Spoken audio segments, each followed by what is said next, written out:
মাসুদ শোন, বিশাল একটা খুশির খবর আছে।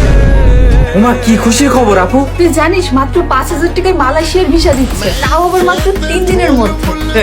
তুমি পাগল হয়ে গেছো? 3 দিনে কখনো মালয়েশিয়ার ভিসা পাওয়া যায়? আরে সত্যি বলছি, আমি মাত্র তাদের শোরুম থেকে ঘুরে আসলাম। জানিস যমুনা ফিউচার পার্কের লেভেল 2 তে সিটি ট্রিপ ইন্টারন্যাশনাল নামে তাদের একটা বড় অফিস আছে। শোন না, তোর ভাইয়ের তো এখন বিজনেস প্রেশার একটু কম আছে, তো ভাবছি আমি তুই আর তোর ভাইয়া মিলে মালয়েশিয়া ট্রিপ দিব, কেমন হতে বলতো? সত্যি মালয়েশিয়া ট্রিপ দিবা আপু? কিন্তু 3 দিনে মালয়েশিয়া ট্রিপ কিভাবে সম্ভব? 3 দিনে তো ভিসা পাওয়া পসিবল না। শোন, আমরা যদি সব কাগজপত্র ঠিকঠাক জমা দিতে পারি তাহলে 3 দিনেই ভিসা দিয়ে দেবে আমাদের। কি কি কাগজপত্র? আবার ঝামেলা নেই তো কোনো? আরে না, তোর ভাইয়া বিজনেস করে না, এই কাগজগুলো ওর জন্য কোনো ব্যাপারই না। শোন, কি কি লাগবে আমি বলছি। Passport, trade licence, tin certificate, visa request letter, bank statement, ছবি আর ভিজিটিং কার্ড। তারপরও মাত্র 5,000 টাকা লাগবে। মাত্র 5,000 টাকার মধ্যে আমাদের ভিসা কমপ্লিট হয়ে যাবে।